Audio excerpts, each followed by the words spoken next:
Matt Wilkinson, welcome to the Running Effect Podcast. How are you doing this afternoon? I'm doing absolutely excellent, as good as I've ever been doing my entire life. Heck yeah. Thank you for having me, Dominic. I'm about to crack open this LaCroix. Yes, For sir. the good people of YouTube. What's the go-to drink that's not water? Chocolate milk is a good one. Regular milk is a good one. Some people call it vanilla milk.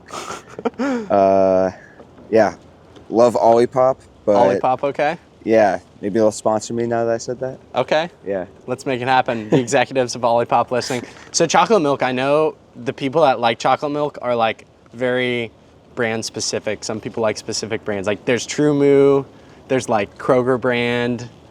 You probably don't have Kroger, but maybe in your Minnesota days. What's the go-to chocolate milk brand? Yeah, Let's just get you all the sponsorships on the pod. yeah, Kelowna is a really good one. I don't know if you've heard of that. No. Kelowna with a K. Kelowna Supernatural. That's a great one. Anything that comes in a glass jar is excellent.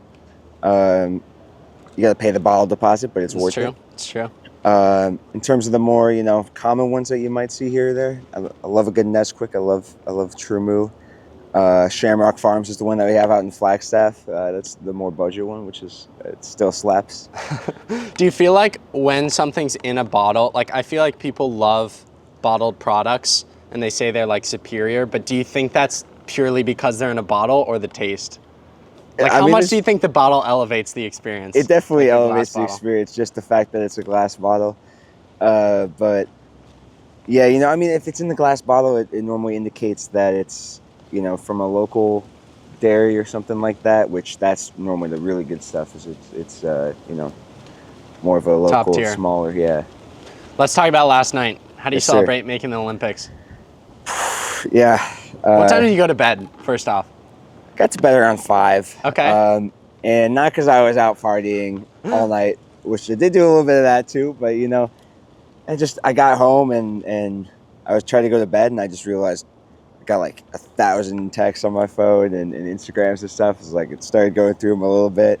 And I was like, oh, there's no way. I spent like an hour doing that. I wasn't even like halfway through, which is just amazing how much support I have. Right. I'm so fortunate for that.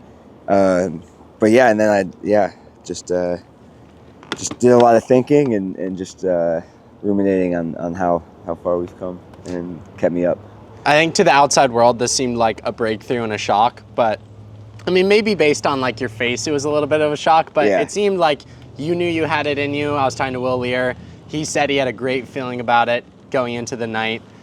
But to the outside world, I think it was kind of like a breakthrough. Is it weird having like your expectation match up with other people's where, sure, you were surprised and obviously elated to make the team, but also at the same time, you had that inner belief all along? Yeah, I mean, like I said, I'm so fortunate that there's so many people in my corner that knew I could do it as well and were gassing me up and telling me they thought I could make the team, because that's part of what gave my self-belief. I told my girlfriend Sophie probably 2 or 3 weeks ago, maybe even 4 weeks ago, I said, I had a good workout and a good race in LA, and I was like, I'm going to be an Olympian. I know it. This is my year, and nothing can stop me this year. And obviously a lot can happen between then and now. I was able to stay healthy because we got great people working with us out in Flagstaff, helping me stay healthy, and great coaches that are keeping me in check in workouts and keep me doing the right thing. So yeah, it all came together perfectly. And when I got to the starting line healthy and looked around, I was like, there's probably 2 people in this field that can beat me on their best day. And yeah. Good thing they take 3. Yeah, exactly. Love it. Let's go back in time. When was the first time you ever heard of the Olympic Games? Like, when were you aware that the Olympics was a thing? Man, I remember watching in 2008 in Beijing. That was the first year that I really remember watching it, yeah.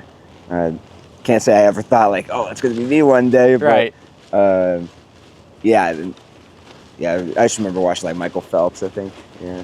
Was 2 weeks ago the first time when you were talking to your girlfriend and said, I think this is my time, I think this is my year. Was that the first time you verbalized the thought and belief of making the Olympic team? Or back in the day, like when you were a kid, did you have those Olympic dreams that like you could one day make it? No, I never had those Olympic dreams. No.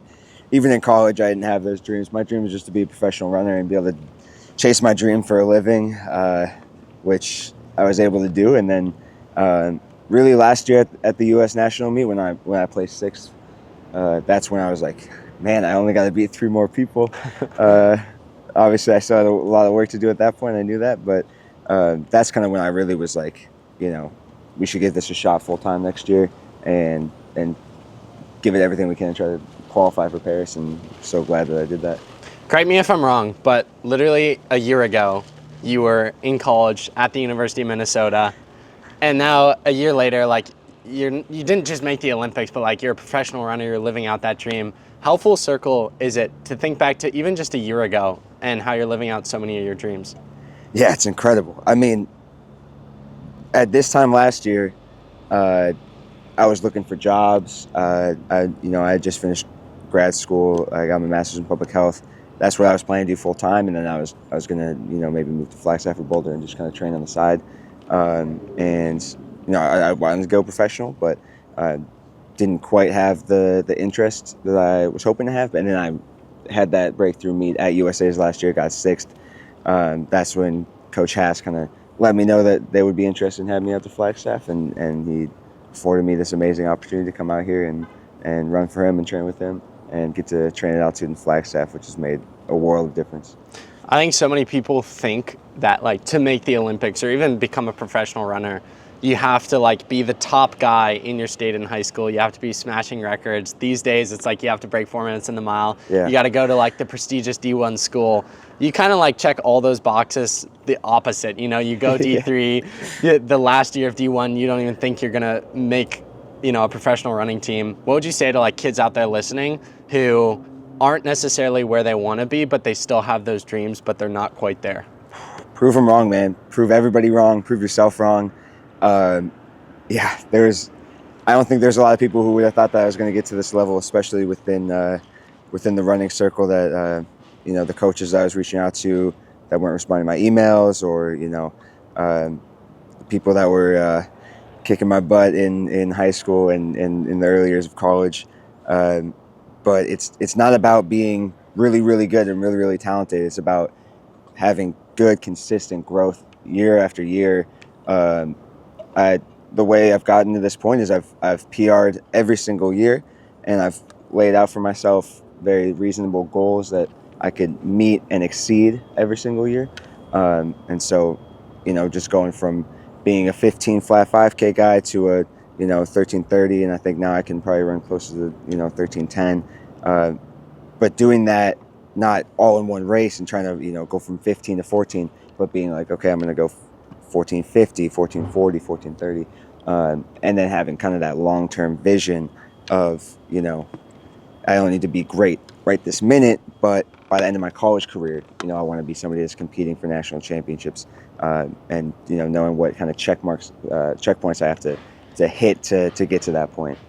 How important do you think the aspect of like delayed gratification and patience is in the sport, specifically in a society today where like we're always trying to rush things, we're trying to rush the process, we're trying to rush success? Yeah, right. I mean, it's really tough to kind of hold out and tell yourself, just every day in practice, just enjoying those small moments of progress instead of, always needing to race and PR and have these big accomplishments. I think that's something that really is contributing to my success as well. Just being able to, enjoy that process and being able to crush a workout and maybe getting more emotional for a workout than a lot of people would suggest. But having those checkpoints and being like, okay, I can tell this indicates that I'm going to have success. I don't need to go race this weekend and go do that. But it shows that at the end of the season, I might be fit enough to, stay making an Olympic team. I think something in 2024, but I think we've seen this as long as social media has existed and like interviews have existed. Like the people that do the big things only talk about the positive moments along the way to get to that point. And I think a lot of times it's very misleading to like a high schooler or a college kid who wants to reach those things because all they hear about is like the sunshine and rainbow moments on the way to the top. As much as you're comfortable sharing, what have been some of the like really difficult gut-punching things that you've experienced over the years that led up to this success? Yeah, I mean, there've been tough races, tough workouts along the way. as the people that are closest to me know, a lot of days just, saying, man, should I just quit? Like, I don't think I'm good enough. And, a lot of people telling me that I am good enough and I could do it. The big one that comes to mind is my senior year at Carleton College. During COVID, not training as smart as I should have been, and having a pretty big knee injury that really set me back and ended up being something that took me out for like 3 months. And I didn't have any gym access because it was COVID. And so I really basically took like 3 months off of doing nothing. And I knew I was going to be at the University of Minnesota next year, and I was in the worst shape of my life. And I was like, is this worth it? Like, what are we doing? Like, I'm going to show up to campus and the coach at Minnesota is going to be like, what are we doing here? You're so out of shape. And at that point, it was this knee tendonitis thing that just really was lingering and wasn't going away. And I was like, am I ever going to be healthy again? The PT wasn't working. And I had great people in my corner that continued to tell me to keep going, and we got back, and it started with running right about 4 minutes in the 1500 that season, and finishing that season running 13:55 in the 5K. So that was a huge turning point, being able to get over that hump. I'm fortunate enough to say that's really the only big injury I've had in my career. Doesn't mean there weren't other very negative and down moments in my career just after bad races, bad workouts, where I question if it was all worth it. But hey, man, we're going to Paris, so it absolutely was all worth it. Heck yeah. You mentioned, and you've mentioned a few times in this conversation, like your supporters, how much they mean to you and how they've propelled you to this point. Could you speak to that aspect to a listener, how important it is to surround yourself with people who are going to uplift you? And more specifically, like in those low moments, like when you want to quit, how you need those people who believe in you even when you don't believe in yourself? Yeah, I mean, it's everything. I wouldn't be here without that support. I wouldn't be here without my brother, waking me up to go to the summer practice in high school and saying, hey, man, if you want to be a state champion, you're going to have to run more than that and run better than that.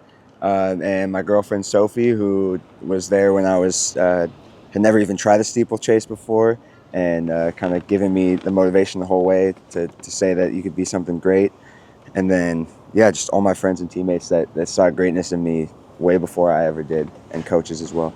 Let's go back in time and give some context to the Matt we're talking to today. Take me to that first year of running. When did you get started in the sport of running, and what were your first impressions of it?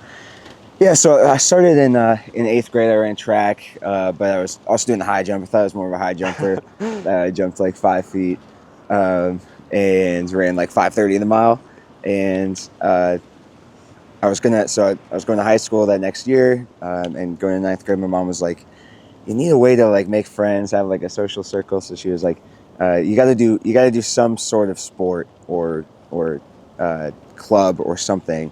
And the two that she had picked for me were, you either do cross country because you were running last spring, or you can do marching band because I played alto saxophone back then. I was like, marching band's not really my thing, so I'm going to give cross country a try. I went out on the first day. I didn't want to get lost, so I just ended up running with the first people I saw, which ended up being the varsity guys, and there's a hill workout, and I was able to get through it. And I remember my coach back then, Coach Hogue, who has passed away now, he told me, wow, you've either been running a lot this summer or you're a very talented runner. And I was like, yeah, I've been running, but I hadn't been running at all. That's when I really got into the sport. And what brought me into the sport was the camaraderie and the amazing people in it. It wasn't the success at all, and that's what's kept me in the sport too.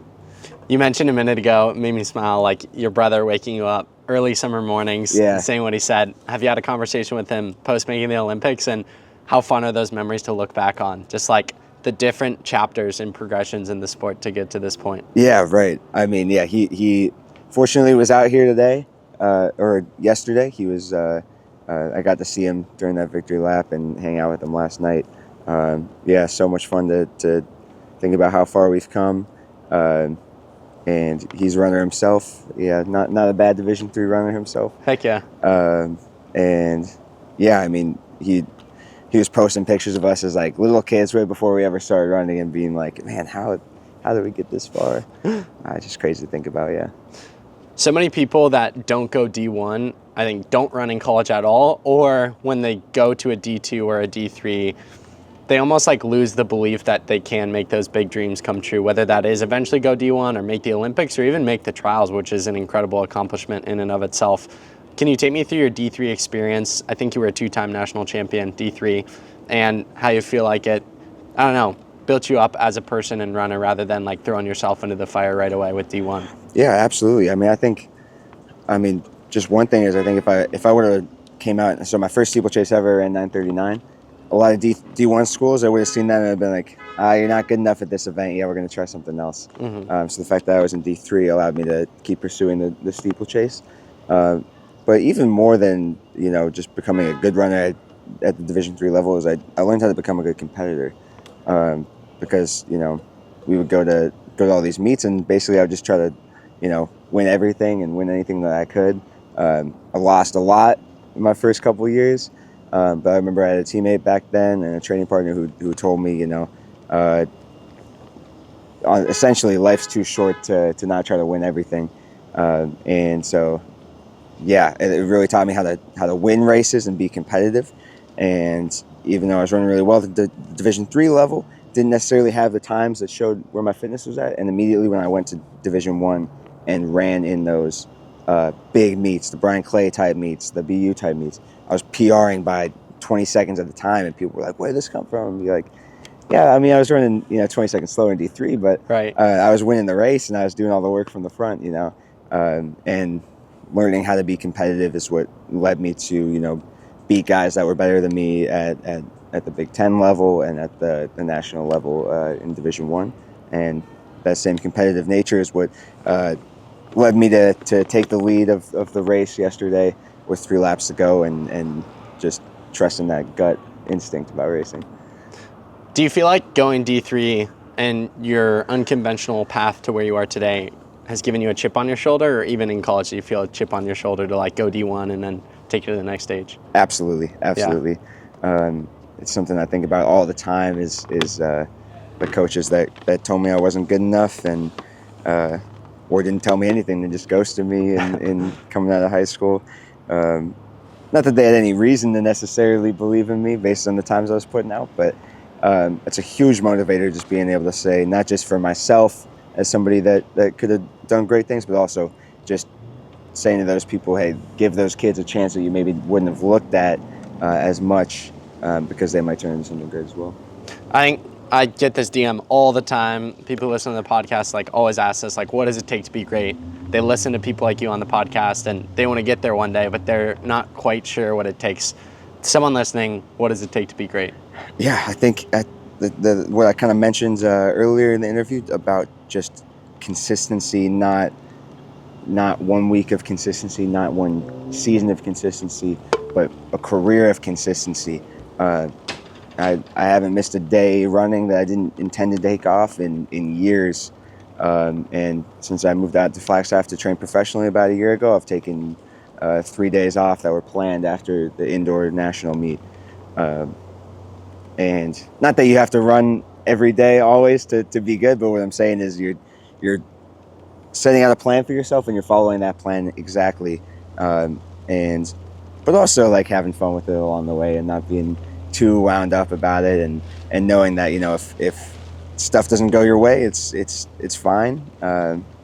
Things are going to turn around. And I think a big thing that's led to my success is just being able to kind of take things in stride and not having everything be perfect always and being okay with that. Talking about the brand that supports you, Under Armour, what did it mean to have a brand bet on you coming out of college, maybe when you didn't have the results of some of your teammates or other people? Right. And what does that mean coming full circle, wearing the kit last night, wearing the spikes? Yeah, I was so happy to be able to do it for Under Armour, man. They were the one brand that decided they wanted to take a chance on me last year coming out of college, and really happy they did it because I think without their support, there's no way I could have done this. And they got some really fast spikes now, so I think that helped that I was able to wear those yesterday. And the fact that I was able to be up in Flagstaff with Dark Sky and with those incredible teammates and incredible coaches and staff that we have supporting us. It's, yeah, I mean, I'm just the vessel for all that support to just kind of succeed through. It's not really me. I'm just the person doing it, but it's just everybody kind of contributing to it. So, talking about kits, have you gone to team processing yet? Yeah, we just came from team processing. Okay, what's the thought? What's the mindset on what Team USA kit you're gonna wear? So I did request the unitard, as they call it, the speed suit. Okay, bold. I've never worn a speed suit for a steeplechase, but I might just wear it just because it's cool. I like how it looks, and it's comfortable. But yeah, we'll see. I'm more of a singlet and split shorts kind of guy. Is this the type of scenario where you're gonna wear something for the prelim and then change it up for the final, or are you going like full speed suit both races? Or if the speed suit goes well in the semi, are you gonna be like, I'm sticking with it? It's my new good luck charm. Yeah, whatever works in the prelim, we'll stick with for the final. Okay. So we'll make a decision before the prelim, but I think the speed suit is really cool.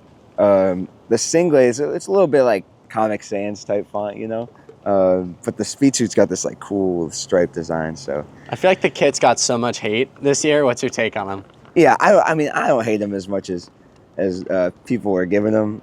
I know for the women they had some other issues that the men don't have to worry about in terms of how they fit, but I mean kind of would prefer maybe more of a more classic style look with like a bold font USA instead of trying to get all fancy with it. But hey, that's just me. Talking about like the type of person that's an Olympian, I was talking to you and your girlfriend before recording, and based on this, I'm like, yeah, this guy deserves to be on the team. So you said you went to bed at 5 a.m. and you ran 6 miles this morning, and you're already talking about doubling. This is a day after the race of your life. What kind of mindset is this, man? Yeah, I mean, like I said, you can't be too wound up about it. So that's why I'm like, if I get the double in, it's good. If I don't, I can, add on that mileage later. But yeah, I'm not just thinking about celebrating yesterday. I'm thinking about I want to have as much fun in Paris as I possibly can, which means making it past all the way to the final. And yeah, we don't have that much time. We got like 4 or 5 weeks. So if I want to get in some more 100-mile weeks, it's got to happen this week. So today's Monday, start of the week. Dang. An animal. Talking about your preparation for Paris. Yes, sir. Switching up years. Like, take me through the mindset shift from one, wanting to make the team, to then you make the team and your already eyes are set on Paris. And also not just going to participate, but wanting to really compete and make a name for yourself there as well. Yeah, I mean, I think, yesterday served as a very good validation for where we're at. And I think continuing to really attack workouts and not be complacent. I'm still super happy. I'm going to be celebrating from now until then, 100%. But when we're at practice, we're taking it really seriously, and we're not just trying to be as good as I was yesterday. I'm trying to be better when I get to Paris, and that's probably what's going to take to make the final too. So, yeah. Let's talk about the races themselves. Leading into USA's, like going in, talking to your coach, talking to your teammates. What was the plan? What were the goals? I'm assuming the team was on your mind, but like take me through those conversations in the weeks and days leading into it. Sure. Yeah. I mean, yeah, we wanted to make that team. So, it started with the prelim, doing what was best to make the final. And what I thought gave me the best chance to make the final was just to take out that prelim and kind of go to the front and just lead from the front, stay out of trouble. And so, yeah, we went ahead and did that and felt really good running 8:20 just from the front, which is a really good sign because last year that wasn't even a time I could really touch. And now I was doing it with a smile on my face. So that was the last little bit of confidence where everybody's like, you looked really good, man. I think you're going to make a team. I was like, just a prelim. And then, yeah, so Coach Haas was like, that was cool and all, but let's not do that in the final. And let's not make any dumb moves. So, yeah, I try not to make any dumb moves for as long as I could wait. And then eventually I had to make one move. And, yeah. I know when you follow other sports, people talk about the preparation they do leading into games. They watch a ton of film. I know football teams have full-on film meetings. For you, do you watch races before? Have you watched previous USAs? Or are you just totally in the moment, going in completely fresh? Yeah, I used to do a lot of that, watching races. and I found that it kind of leads to, you know, unmatched expectations, more or less. Like, I don't want to like go into a race with any expectations. Basically, I don't want to think that the U.S. meet's going to go this way or that way. And part of, you know, crushing workouts and being really fit and gaining confidence this year is learning more about my racing instinct and being able to trust that instinct. And I think what I was able to show in winning races this year was that if I just trust myself to go do something, you know, I'll figure it out basically, and I'll be able to think on the fly. And yeah, so I mean, we just saw how the race went, and it went out really slow, which I didn't expect. But yeah. In your mind, like you talked about how you thought you had a really good chance of making it, but the best of the best guys, there's always probably the thought in the back of your head that you can get tripped or like something random like that can happen on the day. Yeah. Specifically with the steeple, like we saw that with Hillary Bohr. Was that in the back of your mind at all when the pace was slow of like, oh shoot, I don't want something to go wrong? Yeah, absolutely. I mean, that's why I kind of tried to stay either up front or on the side. And I always try to do that in the steeplechase. I don't like to be in the pack. I got big, long legs and a long stride, so I need a lot of space to be able to operate. And part of that is, you know, making sure the water barriers are clean, which fortunately I was in front of Hillary when he fell. And yeah, I mean, it's a steeplechase, man. It's a dangerous event. A lot can happen. And like I said, that's why in the prelim I just wanted to go up front and stay out of trouble. And fortunately, we stayed on our feet. You close in 59, place second, you make the team. What were the emotions crossing the finish line? What's going through your head? Euphoria, man. Absolute euphoria. Just knowing that everything bad that's ever gone on with me personally, with me and my running, every bad moment was all leading up to this. So it was all for the best. Yeah, just pure validation and bliss, and being able to see some of my best supporters, first and foremost with my girlfriend Sophie and my dad and Coach Rooks, who was my coach at Carleton D3, seeing their faces right at the end, and kind of realizing, oh man, this isn't a dream, this is real. Yeah, all of that just amazing. It still hasn't really fully sunk in. I don't think it will until I'm standing on that start line in Paris with the Team USA kit on. Yeah. What does being Olympian mean to you? Man, it means the world, man. It means the world. It's not just about, you know, capping off a great season. It's like, if this is all I ever do in my life, you know, it was a good life. This is my legacy. This is what people are going to remember me for, you know, 10, 20, 30, 100 years down the line. And being able to cement that yesterday is surreal. We talked about that high school version of yourself, the college version of yourself. If you could go back in time and like have coffee with that high school version of yourself, or the D3 version that was like, had that belief but was struggling, what would be some things you would talk about in that conversation? Pieces of advice you'd give him? I'd say, you're good enough, man. You're good enough. Just remember that. And that thought in the back of your head that says, maybe I can be something great. Yeah, keep listening to that thought. Yeah.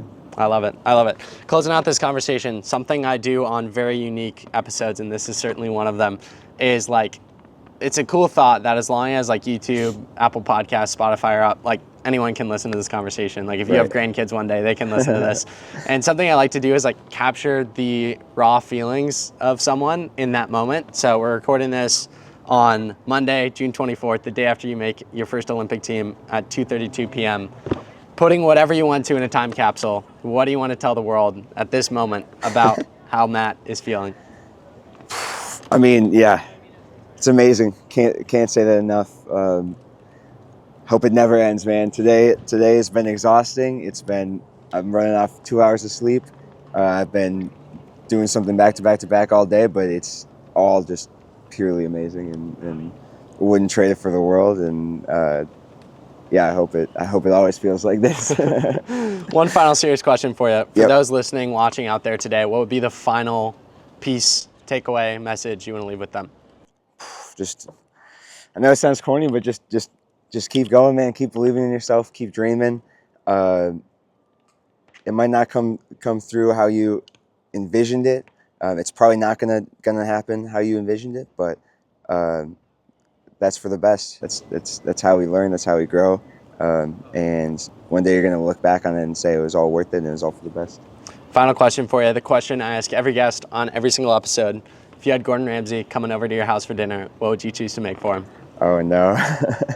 I'm looking at my girlfriend because she knows I'm a terrible cook. The one thing I can make, I can make a burger on the grill. That's a solid start. That's just, yeah. I can flip a patty. I can make a good baked salmon. Okay. What I would make is I would make a salmon with a maple Dijon glaze. Okay. And then I would throw some asparagus in the oven too. Get some olive oil, salt, pepper on that. You said you weren't a good cook. This sounds fancy. This is like the one meal that I know that I can make consistently. And then we get some potatoes in there too. Yeah. There you go. Matt, appreciate you. Thanks for the conversation. Thank you so much, man. Crushing in Paris.